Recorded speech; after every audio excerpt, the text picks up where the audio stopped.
ഏവർക്കും ultimate PSC guide എന്ന YouTube ചാനലിലോട്ട് സ്വാഗതം.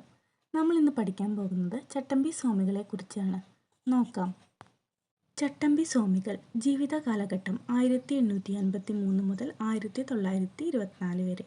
ജനനം 1853 ഓഗസ്റ്റ് 25.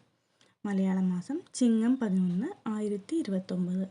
ജന്മസ്ഥലം തിരുവനന്തപുരം ജില്ലയിലെ കൊല്ലൂർ കണ്ണമ്മൂല. വീട്ടുപേര് ഉള്ളൂർക്കോട് വീട്. പിതാവ് വാസുദേവ ശർമ്മ, മാതാവ് നങ്ങേമ പിള്ള. ബാല്യകാല നാമം കുഞ്ഞംപിള്ള, യഥാർത്ഥ നാമം അയ്യപ്പൻ. മരണം 1924 മെയ് 5.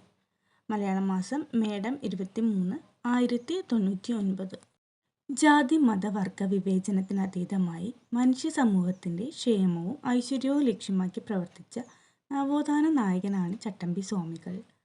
തിരുവനന്തപുരത്ത് കല്ലുവീട്ടിൽ വച്ച് പട്ടിസദ്യ നടത്തിയ നവോത്ഥാന നായകനും ചട്ടമ്പി സ്വാമികളാണ്. തിരുവനന്തപുരത്തെ ഗവൺമെൻറ് സെക്രട്ടേറിയറ്റിൽ ക്ലർക്കായി ഔദ്യോഗിക ജീവിതം ആരംഭിച്ച നവോത്ഥാന നായകനാണ് ചട്ടമ്പി സ്വാമികൾ. ഇദ്ദേഹം ഹിന്ദുമതത്തിൽ നിന്നും ക്രിസ്തുമതത്തിലേക്കുള്ള മതപരിവർത്തനത്തെ എതിർത്തിരുന്നു. വിദ്യയും വിത്തവും ഉണ്ടെങ്കിലേ മനുഷ്യ പുരോഗതി സാധ്യമാകൂ എന്ന് വിശ്വസിച്ച നവോത്ഥാന നായകനാണ് ചട്ടമ്പി സ്വാമികൾ. ചട്ടമ്പി സ്വാമികളുടെ ആദ്യകാല ഗുരു പേട്ടയിൽ രാമൻ പിള്ള ആശാൻ. രാമൻ പിള്ള ആശാന്റെ ജ്ഞാനപ്രചാകരം എന്ന കുടിപ്പള്ളിക്കൂടത്തിൽ പഠിക്കവേ ക്ലാസ് ലീഡർ എന്ന അർത്ഥത്തിൽ ചട്ടമ്പി എന്നായിരുന്നു വിളിച്ചിരുന്നത്. പിന്നീട് ചട്ടമ്പി സ്വാമികൾ എന്ന പേരിൽ അറിയപ്പെട്ടു. ചട്ടമ്പി സ്വാമികളുടെ ഗുരു തൈക്കാട് അയ്യ സ്വാമികൾ. സംസ്കൃതത്തിലും വേദോപനിഷത്തുകളിലും യോഗവിദ്യയിലും ചട്ടമ്പി സ്വാമികളുടെ ഗുരു സുബ്ബജട പാടികൾ. ചട്ടമ്പി സ്വാമികളെ തമിഴ് വേദാന്ത ശാസ്ത്രം അഭ്യസിപ്പിച്ച ഗുരുവാണ് സ്വാമിനാഥ ദേശികർ. തിരുവിതാംകൂർ ദേവസ്വം വകുപ്പിൻ്റെ ക്ഷേത്രങ്ങളിൽ മൃഗബലി നിരോധിച്ചുകൊണ്ട് മഹാറാണി സേതുലക്ഷ്മിബായി വിളംബരം പുറപ്പെടുവിച്ചത് ചട്ടമ്പി സ്വാമികളുടെ പ്രവർത്തന ഫലമായാണ്. ചട്ടമ്പി സ്വാമികൾ അഗ്രഗണ്യനായിരുന്ന ചികിത്സാ രീതിയാണ് സിദ്ധവൈദ്യം. ചട്ടമ്പി സ്വാമിക്ക് ജ്ഞാനോദയം ലഭിച്ച സ്ഥലമാണ് വടിവീശ്വരം. അയിത്തം അറബിക്കടലിൽ തള്ളണം എന്ന് ആഹ്വാനം ചെയ്ത നവോത്ഥാന നായകനും ചട്ടമ്പി സ്വാമികളാണ്. അനുകമ്പയായ മധുരത്താൽ നിറഞ്ഞതായിരിക്കണം മനുഷ്യ മനസ്സ് എന്ന് ആഹ്വാനം ചെയ്തതും ചട്ടമ്പി സ്വാമികളാണ്. ചട്ടമ്പി സ്വാമികളുടെ പ്രധാന ശിഷ്യനാണ് ബോധേശ്വരൻ. ജയ ജയ കോമള കേരള ധരണി എന്ന് തുടങ്ങുന്ന കേരള ഗാനത്തിൻ്റെ കർത്താവ് ബോധേശ്വരനാണ്. ചട്ടമ്പി സ്വാമികളുടെ മറ്റു പ്രധാന ശിഷ്യന്മാരാണ് സ്വാമി നീലകണ്ഠ തീർത്ഥപാദർ, തീർത്ഥപാദ പരമഹംസർ, ശ്രീരാമാനന്ദ തീർത്ഥപാദർ, പെരുന്നേലി കൃഷ്ണൻ വൈദ്യൻ, വെളുത്തേരി കേശവൻ വൈദ്യൻ, കുമ്പളത്ത് ശങ്കുപിള്ള. ചട്ടമ്പി സ്വാമികൾ വിവേകാനന്ദനെ കണ്ടുമുട്ടിയ വർഷം 1892 എറണാകുളത്ത് വെച്ച്. സ്വാമി വിവേകാനന്ദന് ചിന്മുദ്രയുടെ മാഹാത്മ്യത്തെപ്പറ്റി വിവരിച്ചു കൊടുത്തത് ചട്ടമ്പി സ്വാമികളാണ്. മലബാറിൽ ഞാനൊരു യഥാർത്ഥ മനുഷ്യനെ കണ്ടു എന്ന് സ്വാമി വിവേകാനന്ദൻ ചട്ടമ്പി സ്വാമികളെ കുറിച്ചാണ് അഭിപ്രായപ്പെട്ടത്. അദ്ദേഹം ഒരു ഗരുഡനാണെങ്കിൽ ഞാൻ വെറും ഒരു കൊതുകാണ് എന്ന് ചട്ടമ്പി സ്വാമികൾ സ്വാമി വിവേകാനന്ദനെ പറ്റി അഭിപ്രായപ്പെട്ടു. അടുത്തതായി ചട്ടമ്പി സ്വാമികൾ അറിയപ്പെടുന്ന പേരുകൾ നോക്കാം. ഷൺമുഖദാസൻ എന്ന പേരിൽ അറിയപ്പെടുന്നത് ചട്ടമ്പി സ്വാമികളാണ്. ചട്ടമ്പി സ്വാമിയെ ഷൺമുഖദാസൻ എന്ന് വിളിച്ച സാമൂഹ്യ പരിഷ്കർത്താവാണ് തൈക്കാട് അയ്യ. സർവ വിദ്യാധിരാജ എന്ന പേരിൽ അറിയപ്പെടുന്നതും ചട്ടമ്പി സ്വാമികൾ തന്നെ. ചട്ടമ്പി സ്വാമിക്ക് വിദ്യാധിരാജ എന്ന പേര് നൽകിയത് എട്ടര യോഗമാണ്. ശ്രീ ഭട്ടാരകൻ, ശ്രീ ബാലഭട്ടാരകൻ എന്നീ പേരുകളിലും ചട്ടമ്പി സ്വാമികൾ അറിയപ്പെടുന്നുണ്ട്. കാഷായം ധരിക്കാത്ത സന്യാസി എന്നറിയപ്പെടുന്നതും കാവ്യവും കമണ്ഡലവുമില്ലാത്ത സന്യാസി എന്നറിയപ്പെടുന്നതും ചട്ടമ്പി സ്വാമികൾ തന്നെ. ചട്ടമ്പി സ്വാമികളെ സദ്ഗുരു, പരിപൂർണ കലാനിധി, സർവജ്ഞനായ ഋഷി എന്നിങ്ങനെ വിശേഷിപ്പിച്ചത് ശ്രീനാരായണ ഗുരുവാണ്. സദ്ഗുരു. ചട്ടമ്പി സ്വാമികളോടുള്ള ബഹുമാനാർത്ഥം ഇരിങ്ങാലക്കുടയിൽ നിന്നും 1921 പ്രസിദ്ധീകരണം ആരംഭിച്ച മാസികയാണ് സദ്ഗുരു. സദ്ഗുരു മാസികയുടെ സ്ഥാപകരാണ് തച്ചുടയ കൈമൾ, നീലകണ്ഠ തീർത്ഥപാദർ. തീ പോലുള്ള വാക്കുകൾ കത്തിപ്പോകാത്തത് ഭാഗ്യം. ചട്ടമ്പി സ്വാമികളുടെ വേദാധികാര നിരൂപണം എന്ന കൃതിയെക്കുറിച്ച് വിവേകാനന്ദനാണ് ഇങ്ങനെ അഭിപ്രായപ്പെട്ടത്. ചട്ടമ്പി സ്വാമി സ്മാരകം സ്ഥിതി ചെയ്യുന്നത് കൊല്ലം ജില്ലയിലെ പന്മനയിലാണ്. പന്മന ആശ്രമം നിർമ്മിച്ച ചട്ടമ്പി സ്വാമികളുടെ ശിഷ്യനാണ് കുമ്പളത്ത് ശങ്കുപിള്ള.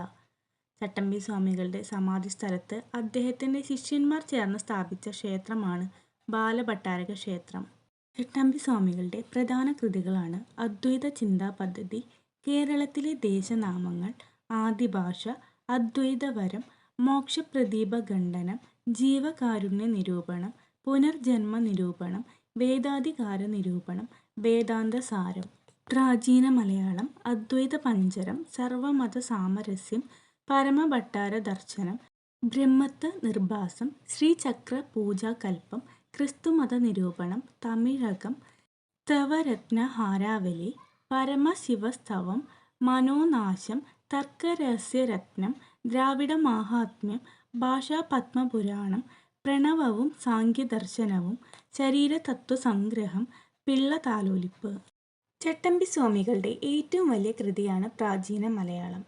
പരശുരാമന്റെ കേരള സൃഷ്ടി ബ്രാഹ്മണർക്ക് വേണ്ടി മാത്രമായിരുന്നു എന്ന വാദത്തെ എതിർത്ത കൃതിയും പ്രാചീന മലയാളമാണ്. പ്രാചീന കേരളത്തിൽ നിലനിന്നിരുന്ന ജാതിരഹിതമായ ആദിമ സമൂഹത്തിന്റെ ചരിത്രം അനാവരണം ചെയ്തുകൊണ്ട് ചട്ടമ്പി സ്വാമികൾ രചിച്ച പുസ്തകമാണ് പ്രാചീന മലയാളം.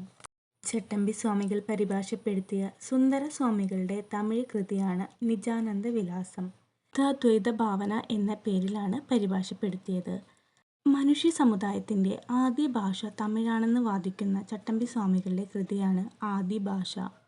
അവർണർക്കും വേദം പഠിക്കാം എന്ന് സ്ഥാപിച്ച ചട്ടമ്പി സ്വാമികളുടെ കൃതിയാണ് വേദാധികാര നിരൂപണം.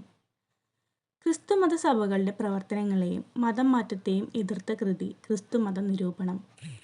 ഏറ്റുമാനൂർ ക്ഷേത്രത്തിലെ ആറാട്ടു ദിവസം പ്രസിദ്ധീകരിച്ച ചട്ടമ്പി സ്വാമികളുടെ കൃതിയാണ് ക്രിസ്തുമത നിരൂപണം. ക്രിസ്തുമത നിരൂപണത്തിന്റെ 2 ഭാഗങ്ങളാണ് ക്രിസ്തുമത സാരം, ക്രിസ്തുമത ചേതനം. ബ്രഹ്മാനന്ദ ശിവയോഗിയുടെ മോക്ഷപ്രദീപം എന്ന കൃതിയെ വിമർശിച്ചുകൊണ്ടുള്ള സ്വാമിയുടെ കൃതിയാണ് മോക്ഷപ്രദീപ ഖണ്ഡനം.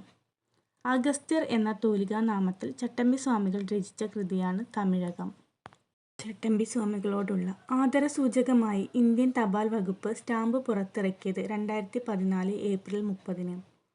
ചട്ടമ്പി സ്വാമികളുടെ ജന്മദിനമായ ആഗസ്റ്റ് 25 ജീവകാരുണ്യ ദിനമായി പ്രഖ്യാപിച്ച് കേരള സർക്കാർ ഉത്തരവ് പുറപ്പെടുവിച്ചു. ചട്ടമ്പി സ്വാമികൾ ജീവിതവും കൃതികളും എന്ന കൃതിയുടെ രചയിതാവ് കെ. മഹേശ്വരൻ നായർ. ചട്ടമ്പി സ്വാമികൾ ജീവിതവും ദർശനവും എന്ന കൃതിയുടെ രചയിതാവ് ടോണി മാത്യു. ചട്ടമ്പി സ്വാമികളുടെ ജീവിതത്തെ ആസ്പദമാക്കി മഹാമുനി എന്ന നോവൽ രചിച്ചത് കൈതയ്ക്കൽ സോമക്കുറുപ്പ്. ചട്ടമ്പി സ്വാമികളുടെ സമാധിയിൽ അനുശോചിച്ച് പണ്ഡിറ്റ് കെ. പി. കറുപ്പൻ രചിച്ച കവിതയാണ് സമാധി സപ്താഹം. ഇത്രയും പോയിന്റ്സാണ് ചട്ടമ്പി സ്വാമികളെ കുറിച്ച് വളരെ ഇമ്പോർട്ടൻ്റ് ആയിട്ട് വരുന്നത്. നമ്മൾ എക്സാം പോയിന്റ് ഓഫ് വ്യൂവിലാണ് ഓരോ വീഡിയോസും ചെയ്തുകൊണ്ടിരിക്കുന്നത്. ഇതുപോലുള്ള ഒത്തിരി വീഡിയോസ് നമ്മുടെ ചാനലിൽ ഇട്ടിട്ടുണ്ട്, ഷോർട്സും ഇട്ടിട്ടുണ്ട്. എല്ലാവരും ഒന്ന് കണ്ടു നോക്കുക കേട്ടോ. ചാനൽ ഇഷ്ടമാവുകയാണെങ്കിൽ ലൈക്ക് ചെയ്യാനും ഷെയർ ചെയ്യാനും സബ്സ്ക്രൈബ് ചെയ്യാനും മറക്കരുത് കേട്ടോ.